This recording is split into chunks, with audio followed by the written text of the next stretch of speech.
Is someone watching? Oh, hello, hello. You're there. I didn't see. Can you hear me?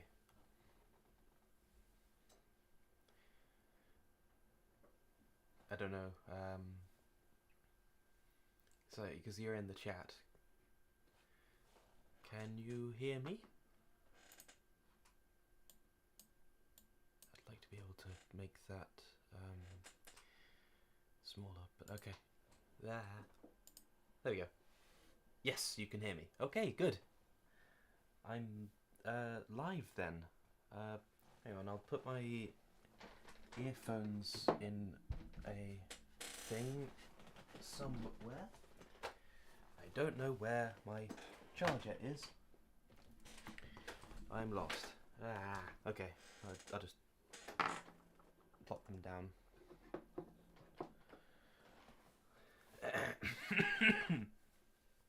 I'm still coming down from a cold, so that's not very fun.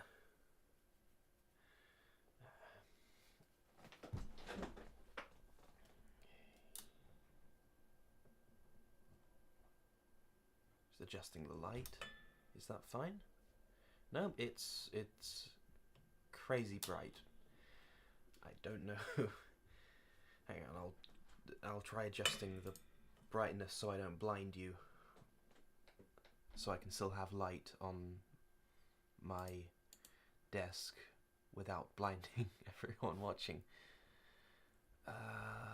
Where? How do I do this? This? Properties, yeah, and then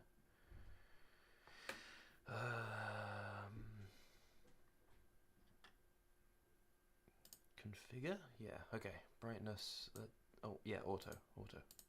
Why can't I auto? I want to auto.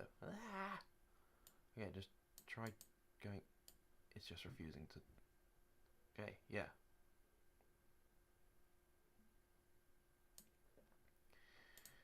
Good stuff. Okay. Hooray! I can show my desk now. Good stuff.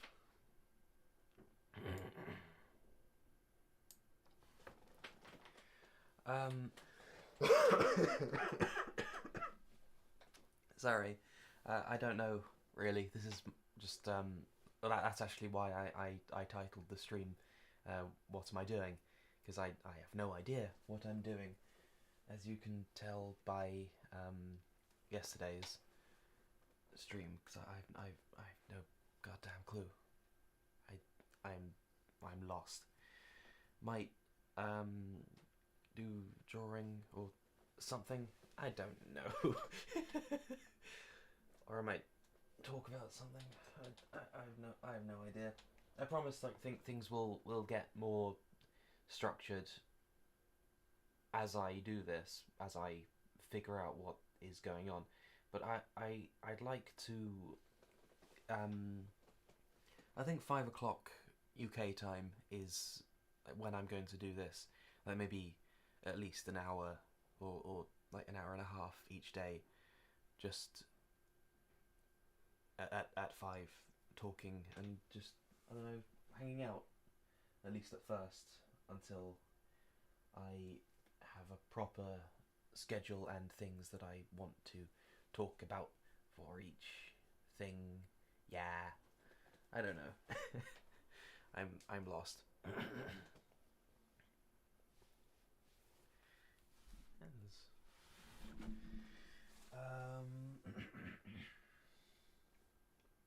Yep, I don't know. This is probably really awkward. That it's a good thing that like one person, one person, and my friend is watching. Like, this would be a lot more awkward if more people were watching. So no one else bears witness to my awkwardness and uselessness.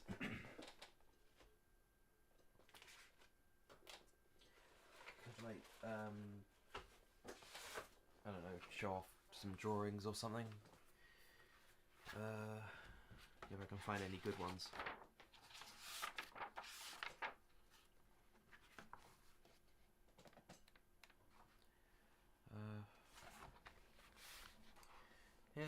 some sketches that I did a while ago. Actually, I think more than 2 years. I think that I did these.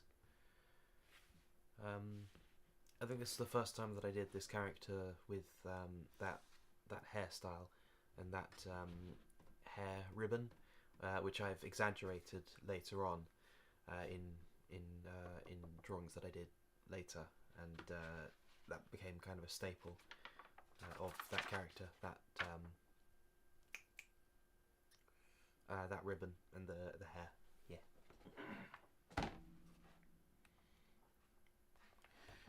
These were some I don't know, just concept sketches that I was doing for a character. I'm not sure. I'm not very good at doing curly hair. I'll just wait for it to focus. Wait forever for it to focus. Yeah, there we go. Yeah, kind of a cat or fox. I don't know if I was going for a cat or a fox girl. But yeah, the curly hair, and I was kind of going for one of those. I don't know what religion it is. Maybe Buddhist, but statues that you see with the really cool like lions and such, with kind of like the rings in the eyes and have multiple irises that I posted on my very long miscellaneous story inspiration thread, like my massive insane one. Yeah, trying to go for kind of a samurai statue thingy with that. Yeah.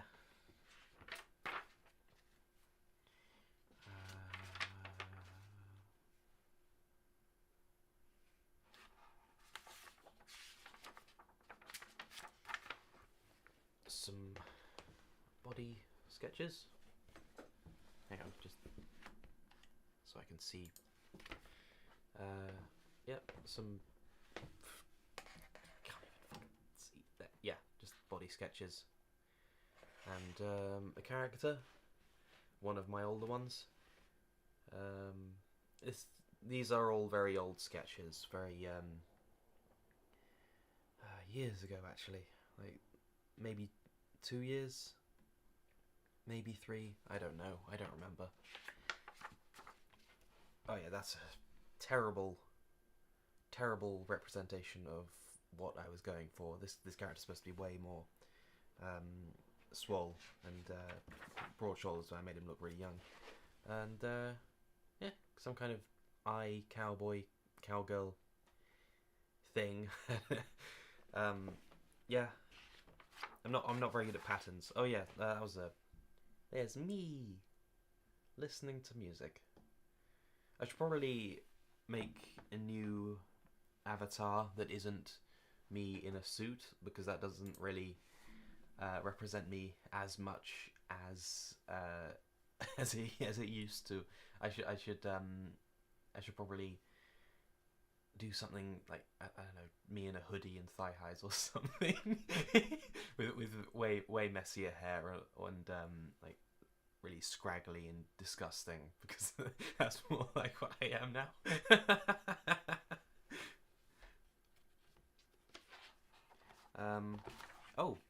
Yeah, that's one of my boys.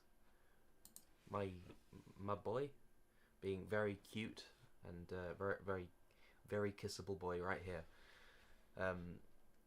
This is before I gave him his definitive hairstyle, and the collar is a bit weird. It's a bit more chunky than I like, but he's very cute.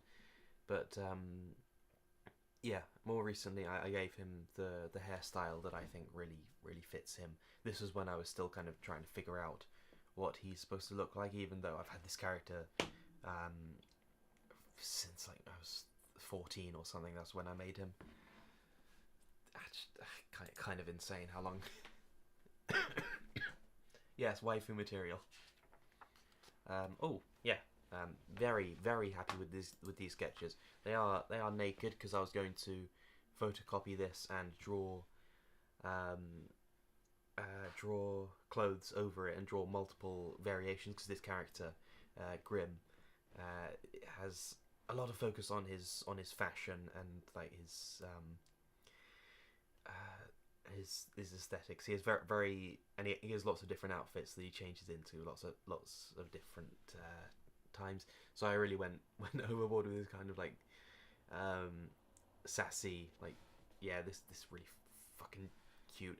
His eyes are different now. I've done, when I do the 100 days of drawing stream, I'll talk about what I do with eyes and what like different eye shapes mean in my story.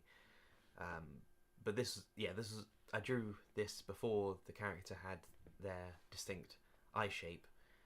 But I'm really happy with the body, and I really like how it's kind of very obviously very feminine, but also very obviously like male, but skinny and slim. Yeah, very nice. Really happy with that.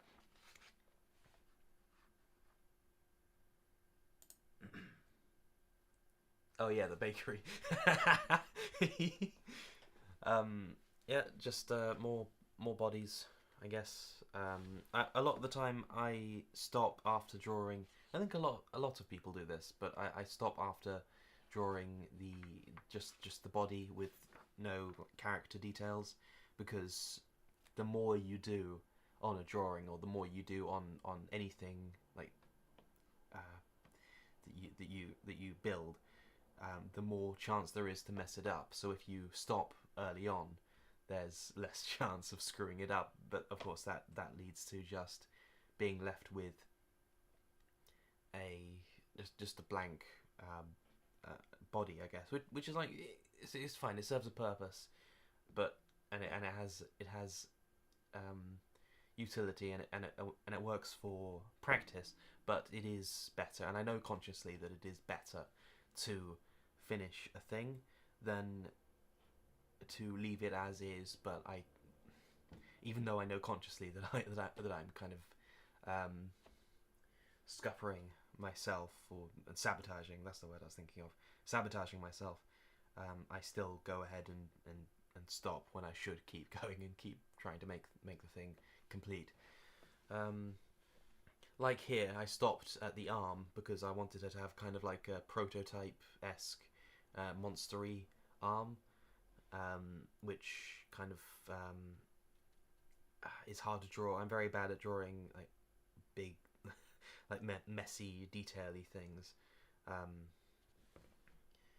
which kind of I feel like I messed up here, kind of like with the pelvis. I think that bit should be more upwards. I think it makes her hips look a bit lopsided. I'm just seeing that now that it's in the camera. But yeah, that's another character that has distinct eye shapes, with the outline being complete. I'll get a better angle. Yeah. Oh yeah. One of my staples, I guess you could say. One of my would iconic be the right word? I don't know. One of my mains, one of the most important characters in the story. Yes. Just like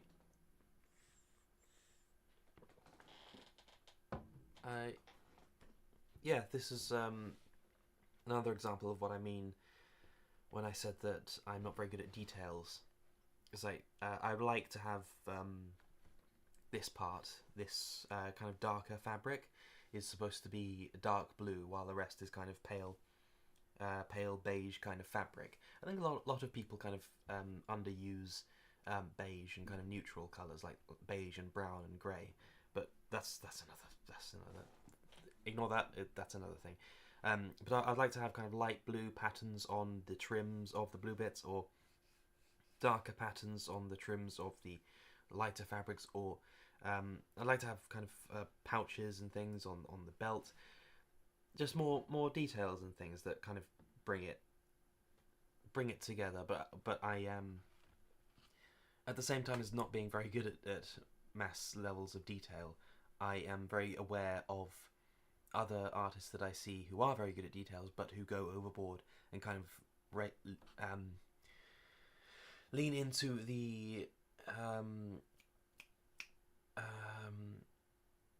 sensory overload, I guess, of details, and that's a thing that I'll talk about in other things. But I see that a lot in Justice League's Cyborg is basically like fucking scrunched up tinfoil Cyborg. Like it, oh god, it's so hideous. But it happens a lot in AAA video games. There's a lot of detail to the point of sensory overload, to the point like there's no way that a part of being able to a part of good character design is being able to have people draw them in their basics, kind of in their most reduced. So if you think of Batman, you think of, okay, he has the cowl with the ears and the cape and the bat symbol and kind of grey overall and the black pants and the visible chin and the white eyes. Okay, that's Batman in his very bare bones, his very most reduced state, the least amount of detail. But then you can add more detail, like in Christopher Nolan's Batman trilogy, that has more. It's more armoured and it has all the lines and the things and the creases. Or Batfleck has like all the different, like it's kind of leathery and maybe kind of bumpy, like studded, and different like live action versions of Batman have different levels of detail, but you can still tell that's Batman. That it still has it still retains the essence of the Batman. Whereas Ruby is very old Ruby is very good at this. That the main four girls have very cohesive and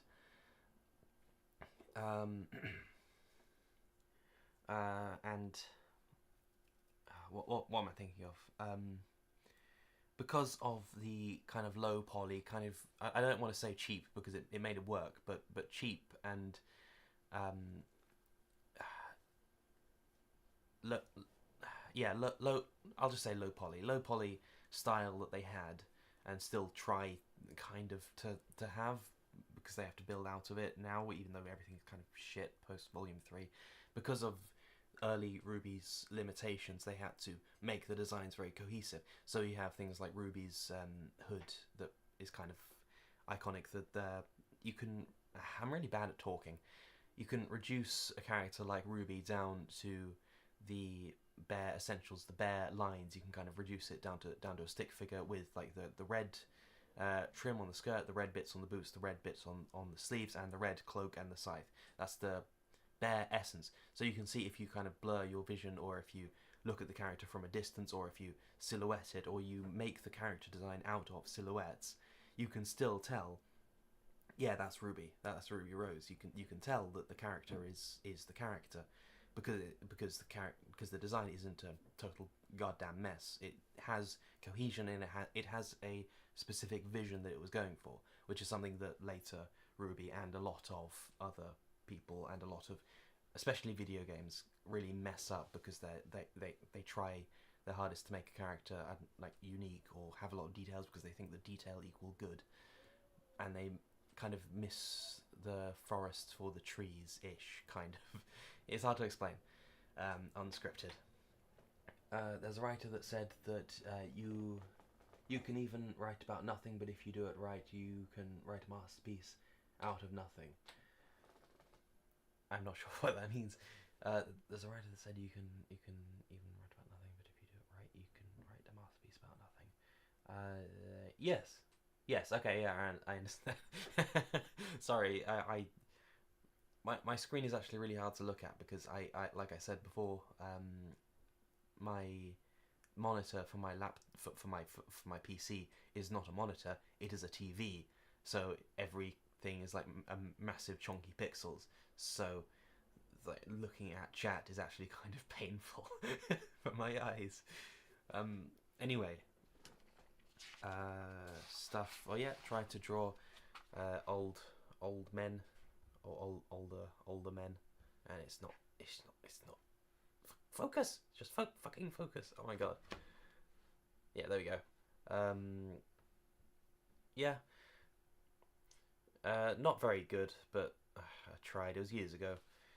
Something I really don't like about a lot of kind of anime dilfs, because I love dilfs. God damn it, I love all the guys, but but I don't like in a lot of anime they draw the guys without a mustache. They have the Amish beard, and it's really weird, and it kind of ruins it for me. It's because I think about how they would look real life, or how they would look like, I don't know, making out, and I just think, what, where is the mustache? There's no hair between the mouth and the nose. It's really annoying. And then when I see an anime dilf with an actual mustache, I'm like, fuck yes! Oh my god, that's a full beard. Let's go! Like, you either have the full beard, or don't don't have facial hair at all, or like go for like the goatee, or something neat, like a Basil Rathbone goatee or something. it, yeah, it actually really annoys me, because I look at the character, and I really want to find them hot, but I can't, because I'm just thinking, the fucking Amish beard, why? and I kind of understand, when drawing older guys myself, that like drawing the mustache plus beard is kind of difficult in anime style, but you can make it work, and I've put a lot of effort into making it work, which you'll see if you watch my 100 Days of Drawing video, because later on, I think in the third month, I actually did some dilfs with full beards and like massive mustaches, like Reinhardt from Overwatch. Oh my god, he's so fucking hot. Like, yes, come on, granddaddy.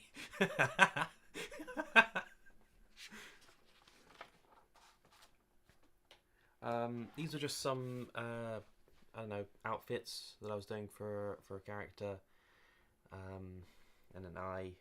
Yeah, I was kind of going for sort of 2B-ish, plus some corsets that I found on Pinterest with like buckles down the middle that I thought were really interesting.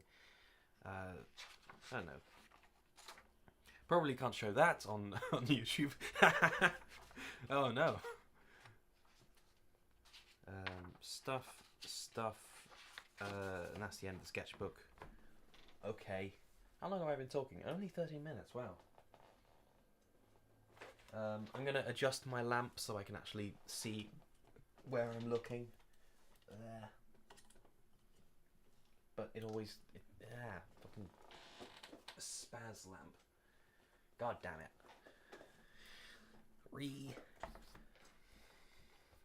That's stuff. That's, oh yeah. Cute boy. Hooray. Can you focus, please? Yeah. I really like facial markings, kind of like the little dottos on his eyes. Oh, that's the thing. I love anime.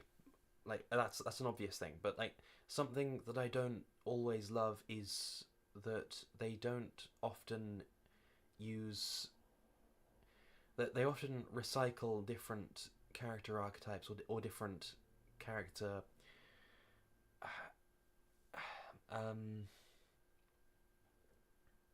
aspects of character design, and reuse them a lot, because there's a lot of slop, but then there are a few absolute fucking gems hidden among the mountain of slop.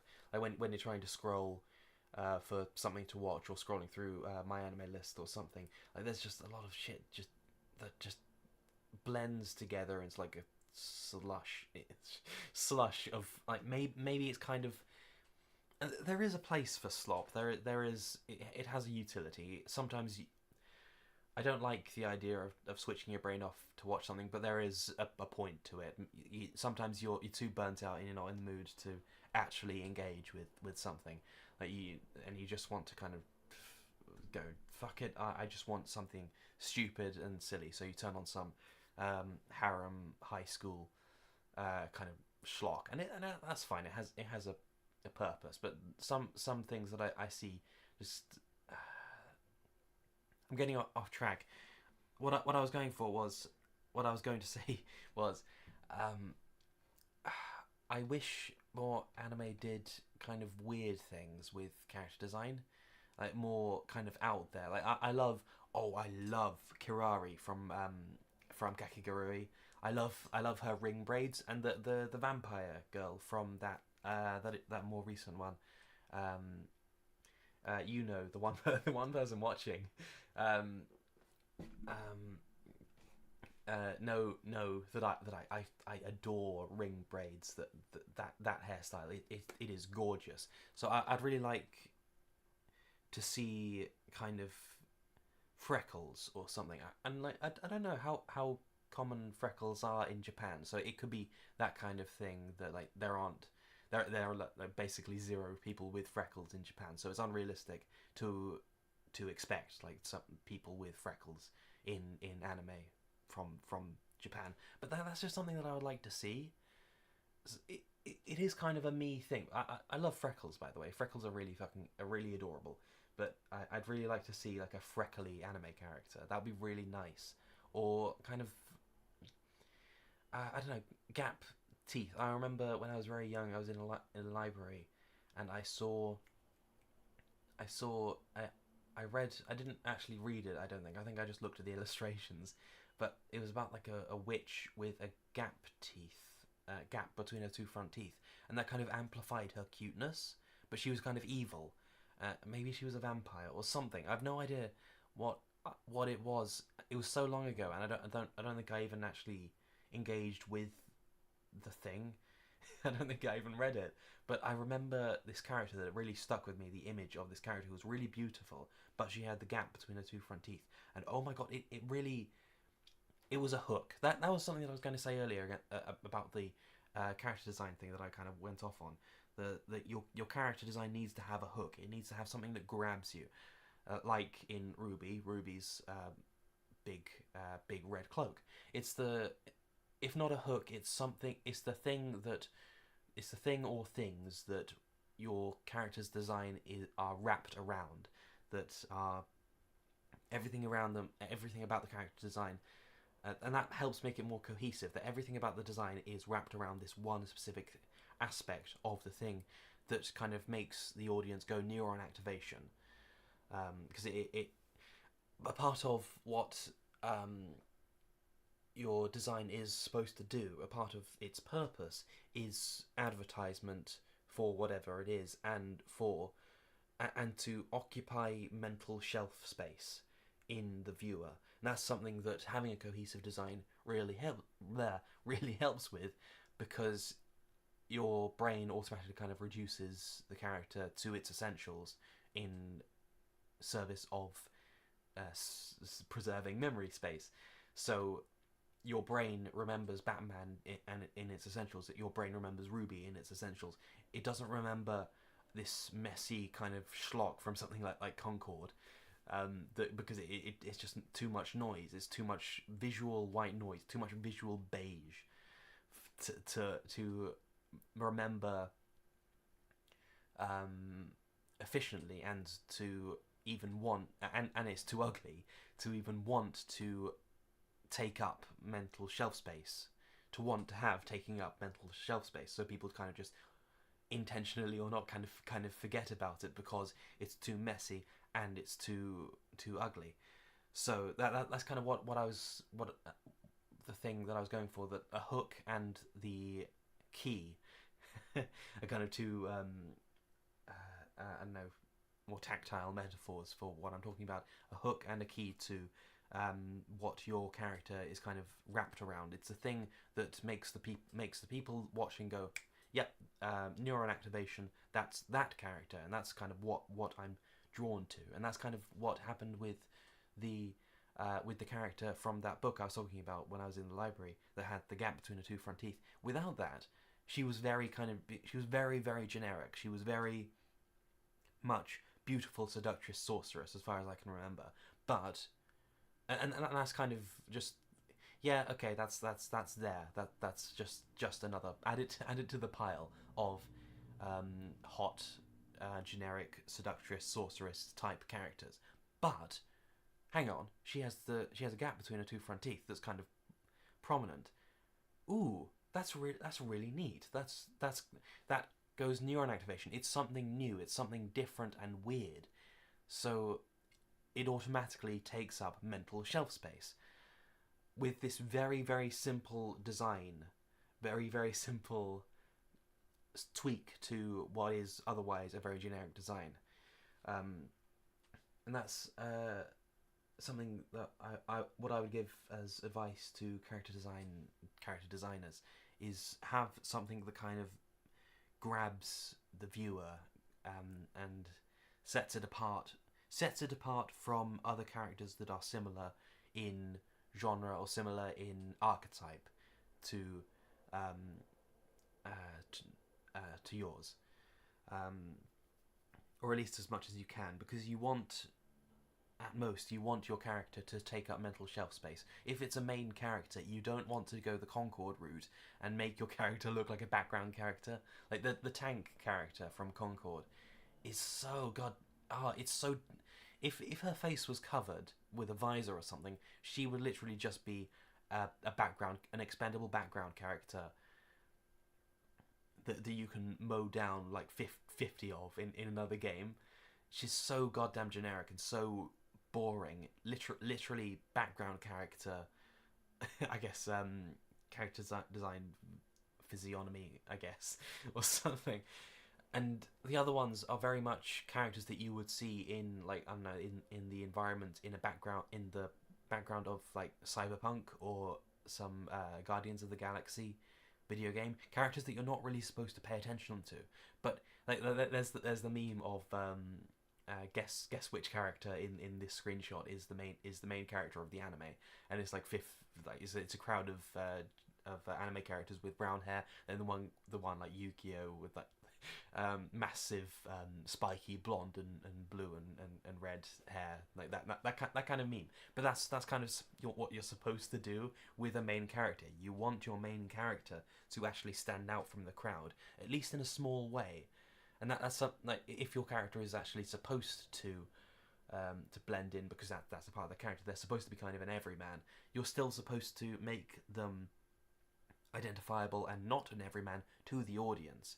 You know, like in casting and character design are kind of interconnected, because you're literally casting a person according to the character's design that you have in your head. So, for example, Andrew Garfield. No, not Andrew Garfield. What's the one before? Why am I broken? Why can I never remember his name? Tobey Maguire. Tobey Maguire as Spider-Man. He looks very much like a normal guy when he's as Peter Parker, and that's intentional. But to us, to the audience, no, that's Peter Parker. That's Spider-Man. He has enough of a distinctive face to us that we can identify him, and he stands out from the crowd because he's Tobey Maguire, he's Spider-Man, he's Peter Parker. But to another person in those films, he is just another face in the crowd. And that's like the I think the film was called Nobody, where the ex-assassin, kind of a John Wick kind of film, and I think the guy who plays I can't speak. What is wrong with me? The guy who plays Saul Goodman plays this assassin guy, and I think, if I'm remembering correctly, the idea is that he blends into the crowd and he's kind of a normal guy. But then, oh my god, he's suddenly like he's murking dudes, and he's like mowing down loads of bad guys. But he looks like a normal guy. But he also doesn't, and it's kind of an ephemeral. If that's even is that a word? Ephemeral. It's kind of an ethereal thing. It's more in vibe than it is in casting. It's more in vibe than it is in actual concrete things that you can point at. When a person, it's kind of like aura. A person has aura or they don't, or a character design has aura. You want your character design, and you want the actor that you cast for your characters to have aura, and you want them to have kind of radiate the kind of vibe that you want to go for. I think that was really unstructured and really, really messy, but I can clip it and turn it into an actual point, I guess. Let's see, what else I drew? Oh yeah, a proper page for the character that I drew. Yeah, he has the dottos, under the eyes, and he has the cute kind of Leo Fortier kind of hair, and he has this kind of poncho and the gas mask, and it's really cute, and I really like it. And I have this kind of thing with the strap here, because it has his hair kind of frays out at the bottom, but kind of goes inwards here. That's because of the strap of the gas mask, and I think that's really cute. And also, yeah, something that I like to do is kind of make the sort of symbology in hair and stuff. So I kind of made these kind of spider-looking fang shapes in the fringe, which I think is really cute, because he kind of has a spider theme. Yeah, but he's kind of really creepy with the mask, with the really big goggles and the three. Can you really see it? The three smaller goggles underneath to correspond with the three dottos. But yeah, he's got a really cute face, and kind of when you zoom out, he's really short, and he's really cute, but he's also kind of really scary. I like blending the scary and the cute in a very, again, cohesive way. You know, I like having characters that from one angle or with one expression can be like the cutest thing ever, like really small, and you just want to pet it and put it in your pocket, but then their expression changes and suddenly they're fucking biting your face off. Yeah, I don't know. That's just a thing. I like being kind of weird like that. And there's me again. Hello. God, those fucking hips.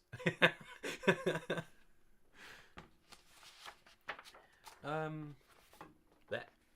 Just some bodies and such. Hooray. Yeah. Very you gonna focus or not? Yeah, so I don't know. That was just something that I did for reasons. Someone pointed out that I like drawing butts, which is like, yeah, fair enough. But who doesn't? Who doesn't? Like, actually, who doesn't? Honestly, tell me that you don't like drawing butts. What the fuck is wrong with me? I'm broken.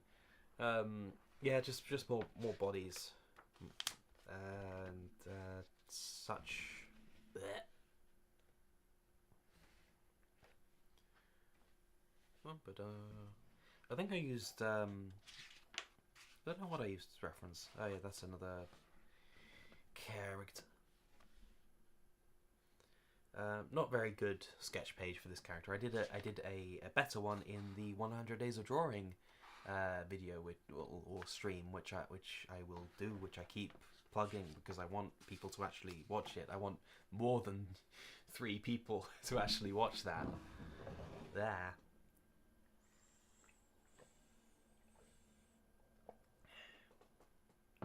Sorry, I just drank some coffee.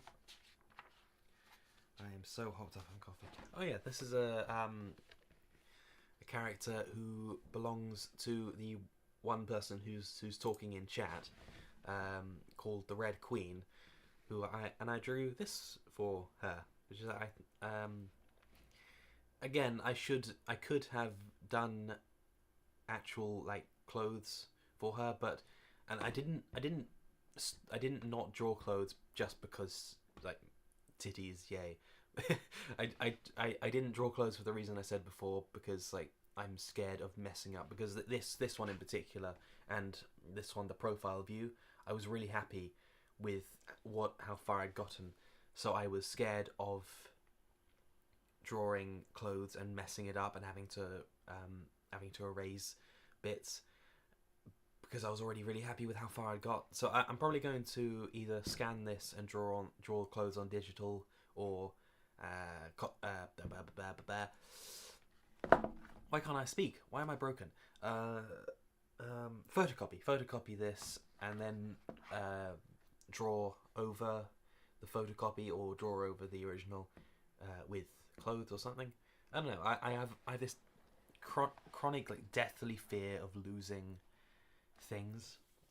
Not of losing like the normal things, but just the things just kind of disappearing on me. I don't know. Stuff. Bring you back.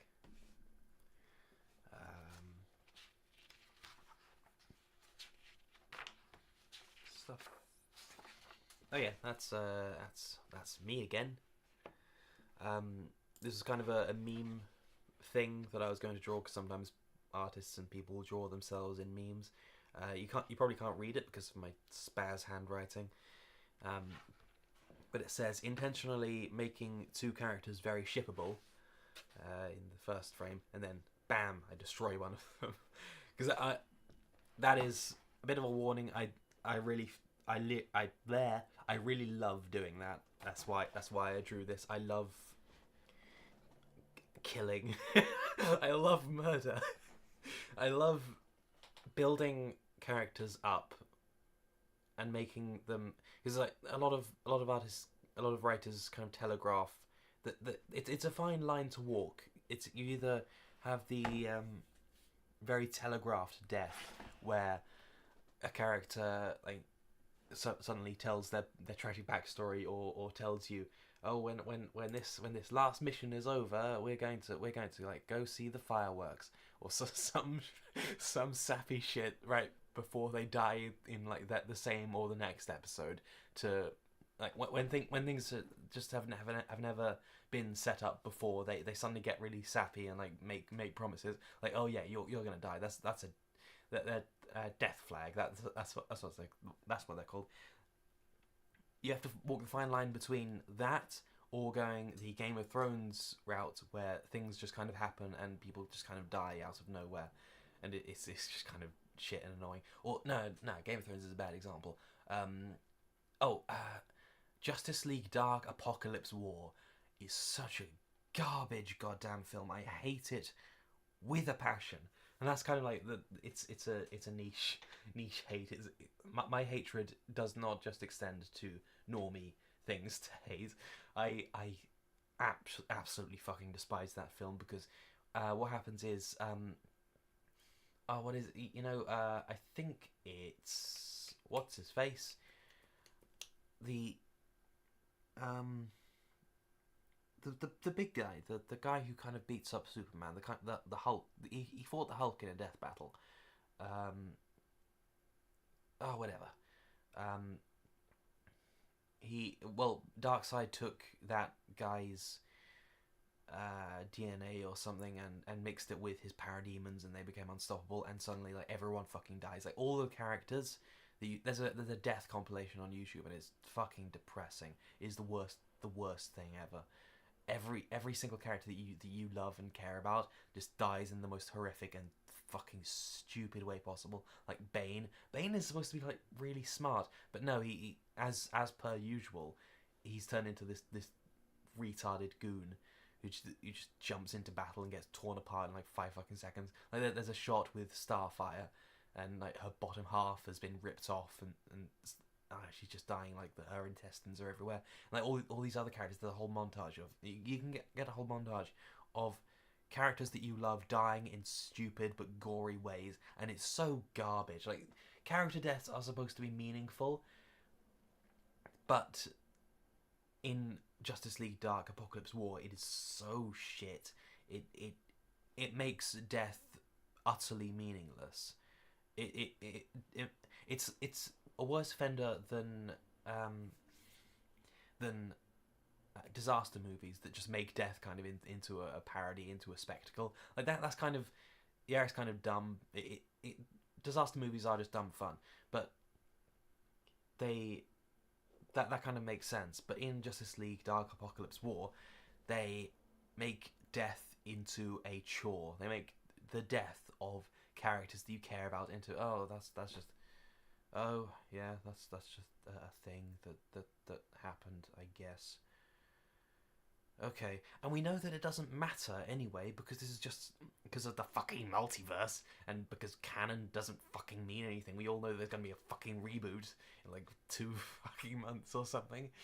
So even though every fucking character that you're supposed to love and care about, and you bought like years of comics for, or something, or you see the movies for, even though they all got fucking genocided, it doesn't matter. It doesn't mean anything, and you have no emotional investment in seeing these characters that you're supposed to love and care about being slaughtered on screen in horrific and gory, like Mortal Kombat-esque ways.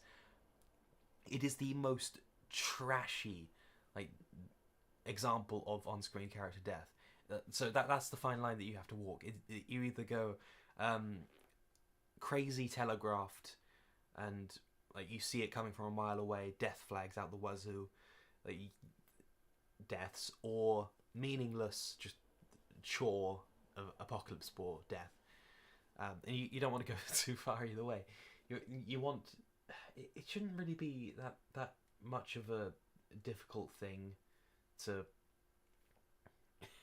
I don't know, to execute. That's a pun. Death shouldn't be that difficult to execute in stories, but apparently it is for some people. A part of a trick is to have characters raise like minor death flags, like promising to like go see the fireworks or something before a difficult mission, and then actually not having them die, and like having indicators that a character might die in the story just to bait people and think, oh, they're gonna die, oh no they're not, they're gonna die, no they're not, they're gonna die or they're not, so that when they actually do die, it comes out of nowhere and it's really like it's a massive gut punch. That's one way of doing it, but again that can kind of go into a Bumblebee situation where you just kind of get tired of the bait, and like you just wait, okay, just fucking do it already. We're all waiting, we're all bored. Just stop drawing this out. Fuck's sake. But yeah, that's what I was going for with this kind of meme thing. That's something I really like to do, is making two characters really shippable and then just murdering one of them. Yeah, but I do understand. I do get that can be annoying or can be poorly executed. I'm very conscious and self-aware of having criticized lots of things for years. I've become hyper aware of those criticisms in my own work that could be applied, and I've become very adept at correcting things. So much of criticism and things that I've watched, like Mauler and Critical Drinker or Little Platoon Senpai, have been such a great resource, such great resources in making my own work so much better by many orders of magnitude, and making my own. If you become adept at criticizing other things, and then you'll become. If you sorry, my words aren't working. If you expand your criticizing faculties, you should be aware enough to use those faculties on yourself to make your work better than it otherwise could have been. Because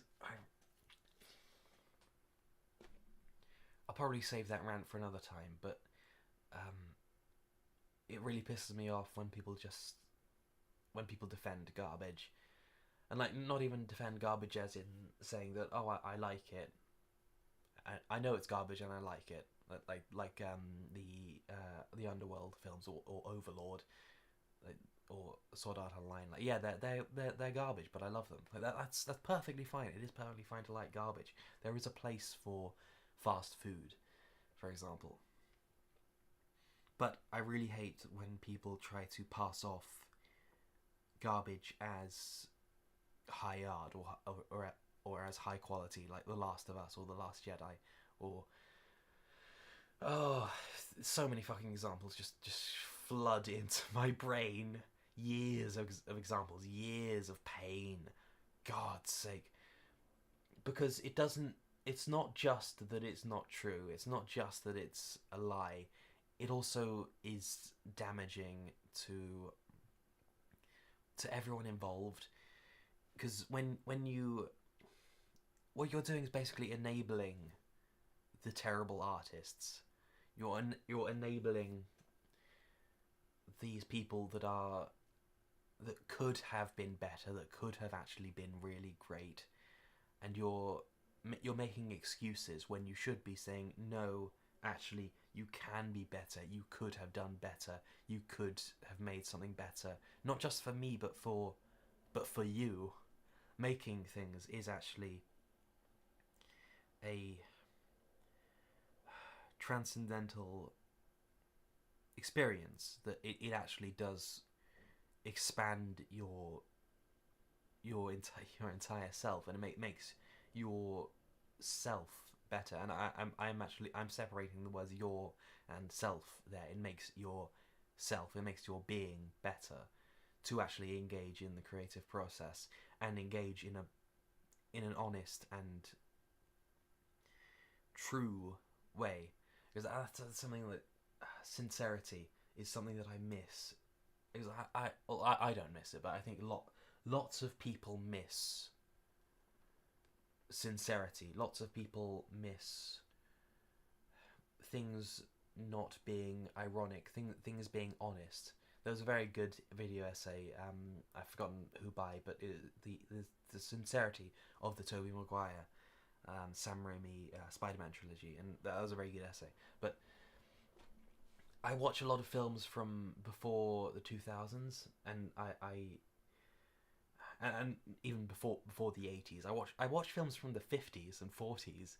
Like one of my favourite films is the Count of Monte Cristo from, I think, 1935, or Scaramouche, or the Errol Flynn Robin Hood, or the Errol Flynn films.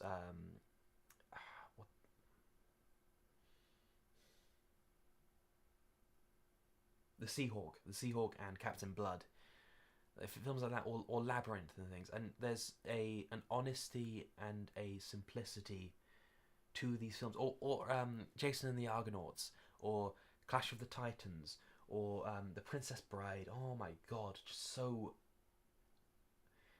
sincerely magnificent films. And they might have janky special effects or something, but that's kind of part of their charm and part of their essence. That's something that we've post 2000s, like we had Pirates of the Caribbean, we had the Lord of the Rings, we had Underworld, and we had like the some truly brilliant things. But post 2000s into the 2010s, things have gotten worse and worse. And really, to cap off that thought, is Taika Waititi's entire fucking existence with fucking Love and Thunder, like Death by a Thousand Jokes. Oh my god, the death of sincerity is goddamn insane. Like, where was I even going with this?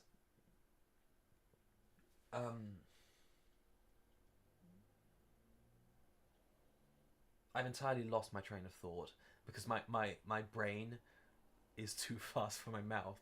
But but just when I said the word Taika Waititi, when I said his fucking accursed name, my brain was flooded by like 1,000 fucking criticisms of his fucking god awful films, like Ragnarok. Ragnarok is shit.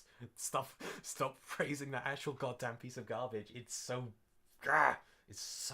It's so shit. Stop fucking lying to me. Oh yeah, that's what I was going. That's where I was going. When you praise garbage, it denigrates genuinely wonderful, genuinely transcendental, genuinely like mind-alteringly, mind-bogglingly, magnificently ultimate pieces of art. Like Labyrinth is so watch the behind the scenes and stuff for Labyrinth. Like the sheer chasm in quality of creative, in quality, not just in quality of the film itself, but quality of personality, quality of mind, quality of individual that were involved in that film compared to something like Multiverse of Madness. That was a comparison I made recently. But it is actually like it is painful to witness in a glorious kind of sense. So when you say no, actually, Multiverse of Madness is actually really good because it has kind of Sam Raimi was actually allowed to kind of do some things that are Sam Raimi-esque. It doesn't help. It doesn't help. It just makes the making excuses for shit does not help anyone. It hurts. It hurts the shit creative because they could have been better and should be better and should be trying to get better, but if you praise them, they're not going to get better. It hurts the good creatives because you're taking like, actual credit away from them when they fucking deserve it. Watch Labyrinth, all of you. Watch Labyrinth. Watch The Princess Bride. Fucking hell. Ah! It hurts the audience because instead of giving the audience more good stuff, you make excuses for shit creators, so they're going to keep pumping out more shit from the sludge pipe. So you're harming the audience, and you harm yourself because you are quite literally what you eat. You are made up of every experience, every piece, every morsel of food, every experience, every thought, every piece of media, every aesthetic vibe that kind of comes into your being makes up what you are. So it's no wonder that the person who, for example, uses goddamn TikTok is less well-rounded of a person that, for example, reads a book. Doesn't matter what the book is, just a person who reads a book. But it's not just what you consume, it is how you consume it and what you think of. Like the person who puts on a film in the background while doing something else. So that's a okay thing to do. Like I'm fine with it, but it's not the same as actually sitting down and viewing the thing that you're viewing and actually engaging with it and trying to watch with your entire being. Like it's hard to explain, but it's not the same. But what I was going for, and it harms the creatives who haven't published anything either. When you refuse to engage in actual criticism, when you refuse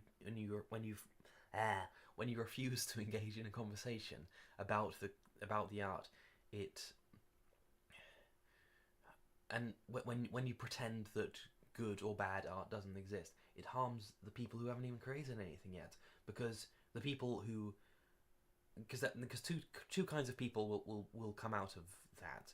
Either people who really try, like hands bleed levels of effort that they put into their work, will be crushed. They will be soul crushed because they will see you saying that it doesn't matter. It doesn't matter how much effort you put into whatever you're making. It's all good. It's all loopty-floopty.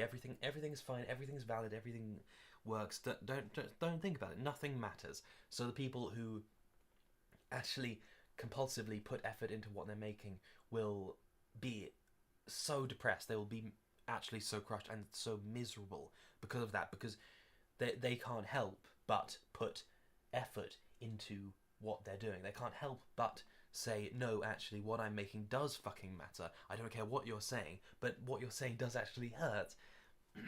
You can kind of tell that that's what I am.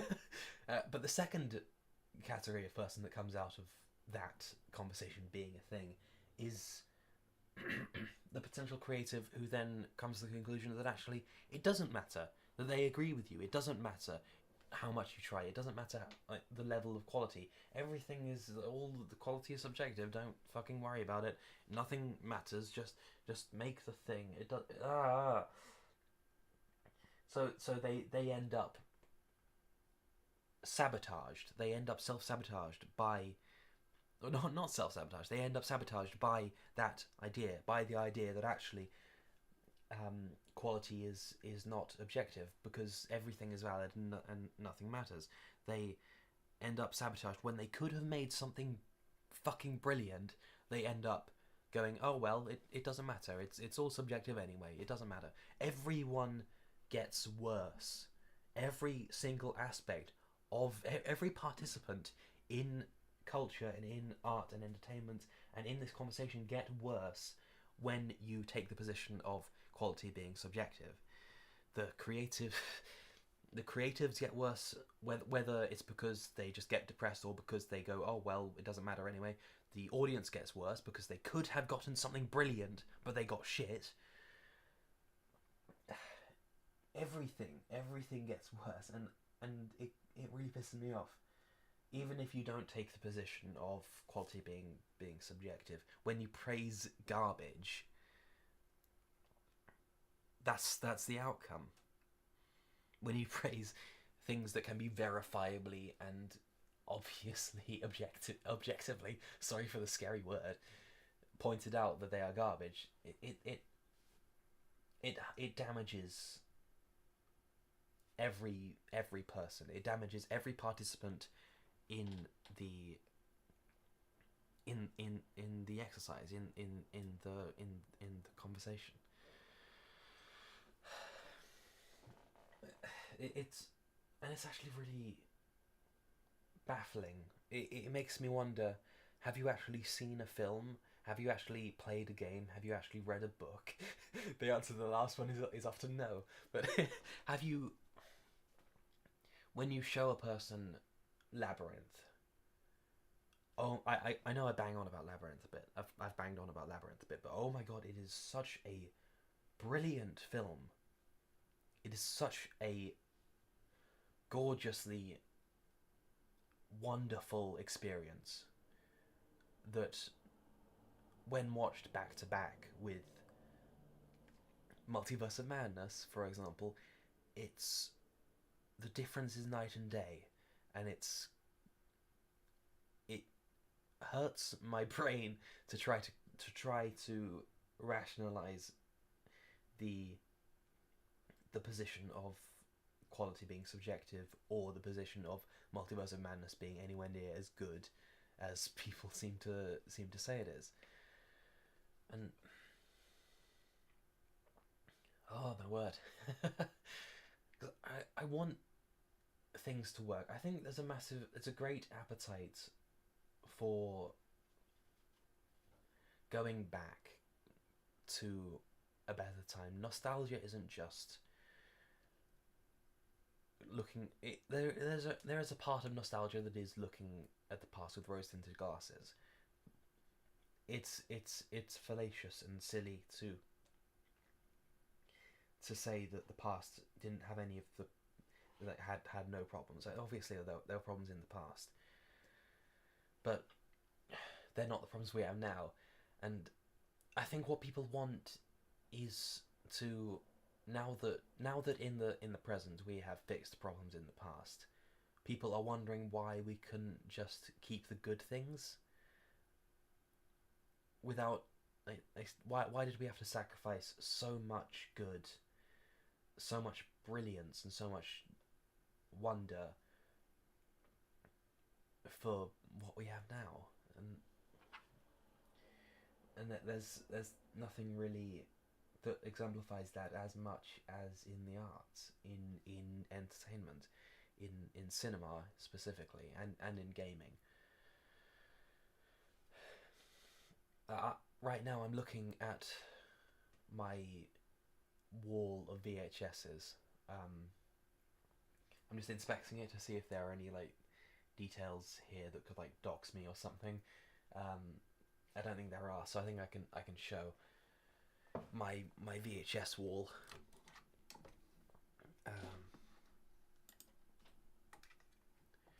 There it is.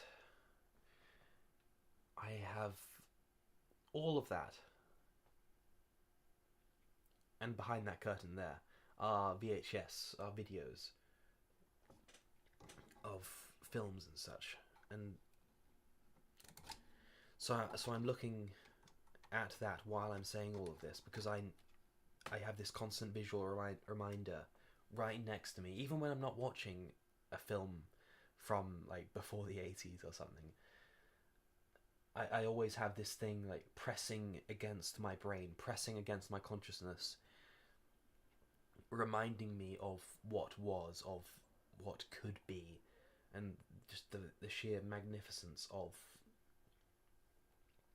this. And I'm sick of people making excuses for bad art. I don't want people to make excuses for me. I want to make good things. I want to make brilliant things. I want to make things that actually improve people's like day in a substantial way. I don't want to make things that you can put on in the background, and apart from my streams, I don't want people to. I don't want like the art and things that I make to be slop that can just be consumed and then chucked aside. I don't want things to be on the level of TikTok or current MCU shit. And that should be what. Again, there is a place for fast food, and if what you're making is just silly schlock, then that's fine. And I have actually I mentioned yesterday in yesterday's stream that I want to learn game dev. A couple of the games that I've thought of are actually just silly, like just kind of things that I think would be goofy and fun. Like I thought of a kind of a Yuri sword game where this evil plague thing has taken over the kingdom and has possessed all these other heroes, and you start off with this kind of revolutionary girl Utena kind of pink hair protagonist with a sword, and you go and fight the other like cute anime girls with different weapons and stuff and different abilities, and when you defeat them, you kind of gain them as characters that you can play, but you break the possession by making out with them. Like, it's stupid, and I even thought of it as like maybe a phone game, but that's the entire game loop. Just enter a new area, fight a bunch of minions, fight the main boss, kiss the main boss, and then you gain them as a playable character for the next section. That is dumb, silly schlock, and that's fine. You can make that. There's nothing wrong with making dumb, silly schlock, but